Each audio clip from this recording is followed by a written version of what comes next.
Perfect. So I'll start right away because we're not a lot of spare time. So good morning to all of you. Como comentaba Daniela, mi nombre es Marc. Good Primero morning, everyone. As Daniela said, my name's Mark. I'll introduce myself a little bit. It's easier through a few pictures. I've got two daughters, although they're a bit older now. I love to give talks, do training. I do it at various schools and academies and even universities about agile, lean, related to my world of engineering and product development and innovation. But the fact is that this can extend to many other areas. And as you can see in this picture, I play the guitar, and it's impossible to hide them. One will probably appear behind me. I've been doing this for 30 years, and it also implies that I'm older than I look. And I also have a blog, Not Wasted Time, where I collect experiences and articles on all these topics. It's a non-profit making activity, of course. I'm currently VP of Engineering at Imbus, a North American firm with about 1,000 people, and a CTO of a firm located in Spain that serves the south of Europe. So lots of fun. And what I'm here to talk about today is about Lean OKRs.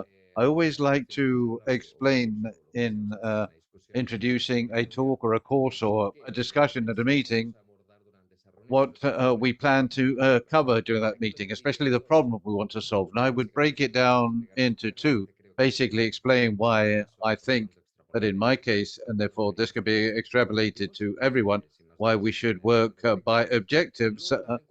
And also when we start to do it, how everything turns to chaos. We end up feeling crazy and everything gets complicated. I like to do a lot of things, have you seen in my introduction, and I like to work on lots of things in parallel, work on a lot of different initiatives. And therefore, I'm completely against making life complicated or complicated these initiatives and activities, which is what we tend to do. So,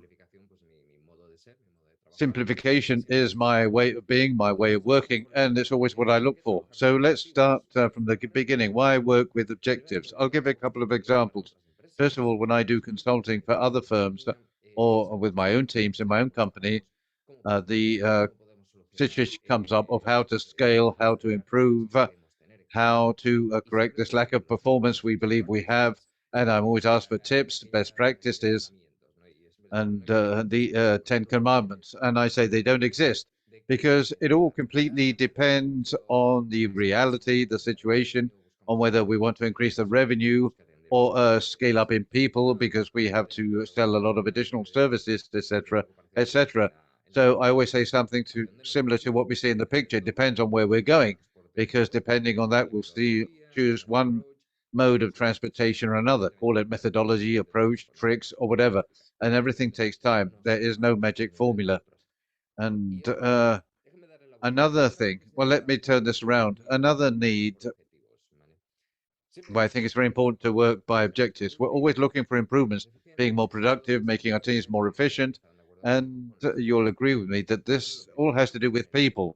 So the first thing is to have this group of people motivated, energized, proactive, and this is 50% of the success of everything we try to do. And once they are well motivated, we're not going to go into that, it's not the subject of this talk, we have to give them freedom of action, make sure that we have autonomous teams of a reasonable size. I like to work with small teams and not live on a big ocean liner. And by giving them freedom of action, you're conveying trust. If they feel that trust, they'll make decisions. If not, they won't. So it won't work. So on the one hand, we have people that are extremely motivated and energized, and with freedom of action, with a certain amount of autonomy, empowered, they feel good. What could go wrong? Well, what could go wrong is that you're not telling them which direction they should go in. So they could come up with a marvelous magic solution, but which has nothing to do with your real needs. We don't need a rocket to go to the moon. Perhaps we need to launch a marketing campaign or put out a new app or just fix a specific problem we have in our infrastructure or in our internal processes of whatever. So we need the third pillar, alignment. We have to make sure that with that freedom of action, they go in the right direction. This is setting an objective and saying, up to you. It's your responsibility. That's why we believe in you. Nothing is black or white, obviously, but this is the direction.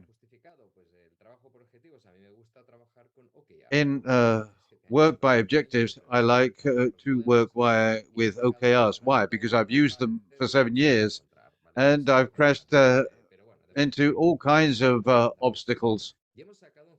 And we've reached a certain paradigm from all this. First of all, my aim isn't to explain them. I think you all know what they are, but just a few comments. OKR means objective, the O, which is where we want to go. Remember China, Mexico, where we want to go. We want to increase revenues by 10%. We want our website to be faster. What are OKRs? The way of defining this and of measuring it. That's very important, measuring progress. And they also help us to define the objective, making it less ambiguous. For example, increasing revenue by 10%. Fantastic. It could be obtain 100 prospects in South Africa, and that's defining the objective much more. You're localizing it, etc., etc., and we could continue with some more. Or increasing website production, we can reduce the weight of the site from 200 Ks to 100 Ks, or reduce the time for the user from 5 seconds to 3. You define how to measure that. It's important for it to be progressive. Obviously, they need to be measured progressively. Otherwise, it's binary. Confusing an activity with an OKR. The various steps and achieving partial landmarks are the OKRs. And all our tasks and initiatives should be associated to all this. Otherwise, we're not feeding the objectives. And all this is very nice. What could happen? We're excited about creating objectives, but on management level,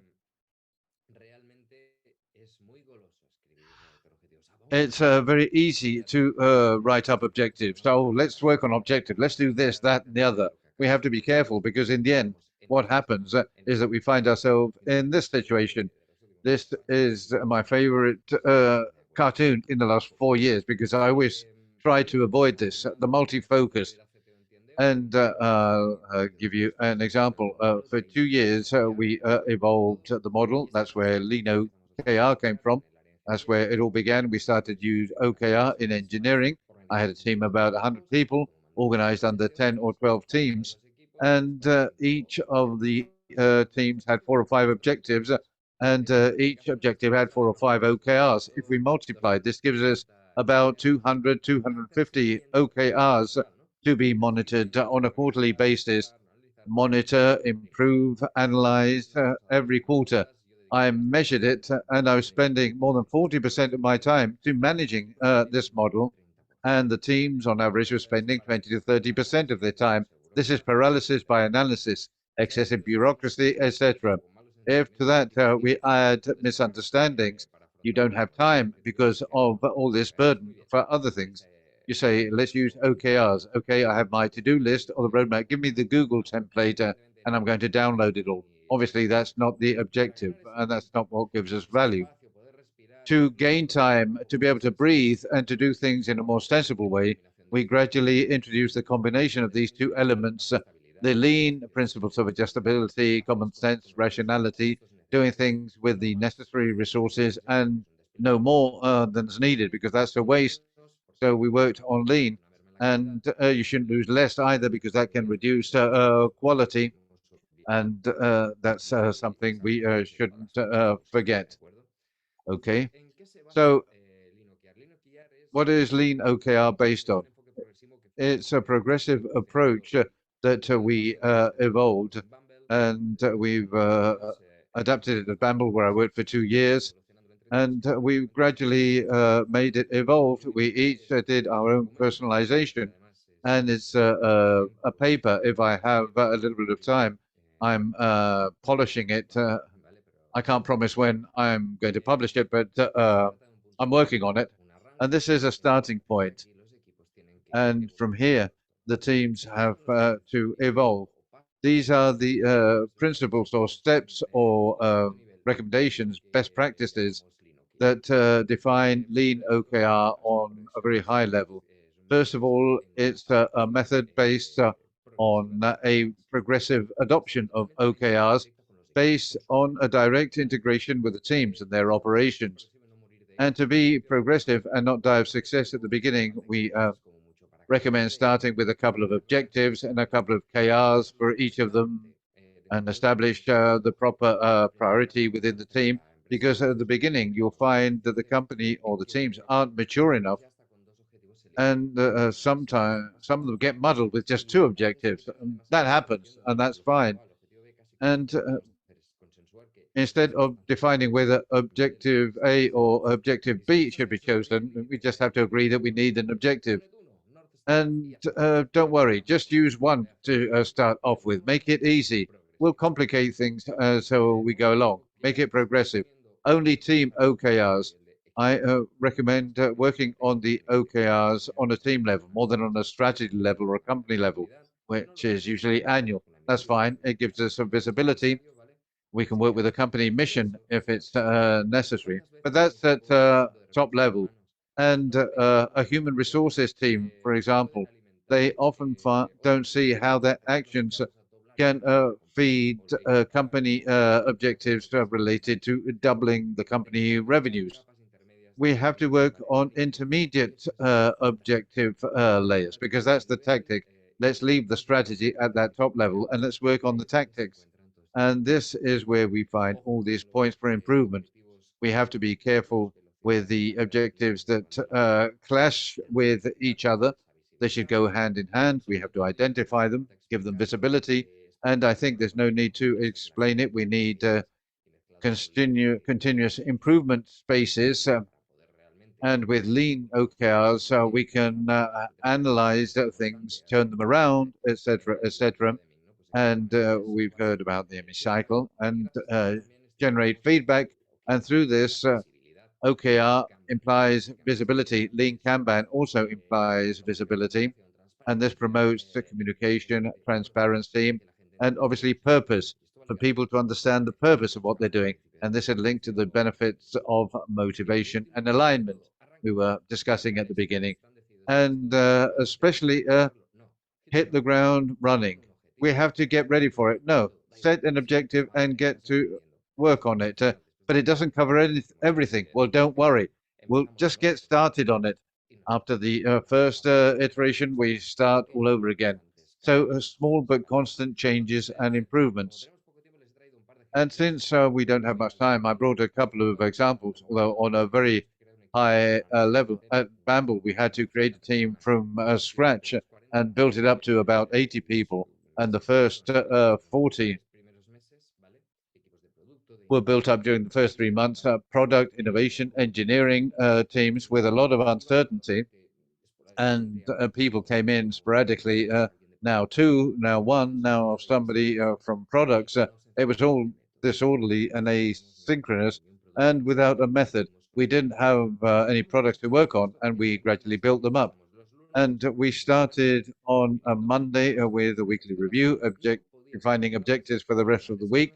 It was all we could do. And at the end of the week, we carried out a review and we made sure that there was always something being delivered. This is very agile and very lean, well aligned with the objectives that we defined week by week. Is this an exaggeration? Maybe, but the level of uncertainty we had was enormous. And thanks to this, the team with the retros we had every Friday started to generate methodology, started to document, started to create this paper. And we also started to redefine more and more important objectives. And the final example is how to monitor all this. This is where we had around 100 people in 12 teams. And we did a monitoring over time. And the monitoring tools, we always look for small projects. That's another obsession to facilitate all this. an OKR associated to each step. And once a month, a red diamond, and we worked on the OKRs. At the end of the quarter, we made sure there was room to analyze all the results, and that's pure gold to start to redefine new objectives at the beginning of the next quarter. And 12 teams worked together very well in this way. This is another representation of the plan you saw before in the previous talk, but this is basically what we're looking for. This process, Lean OKR, should help to create a method and learn to work in teams, which is really hard. So thank you very much. And remember the KISS method. Keep it simple, stupid, although we can leave out the stupid. But I continue to learn and experiment, and I love it. Experiment over and over again. But the best way of doing it is keep it simple as possible. Thank you very much, and it's been a pleasure. I'll be around if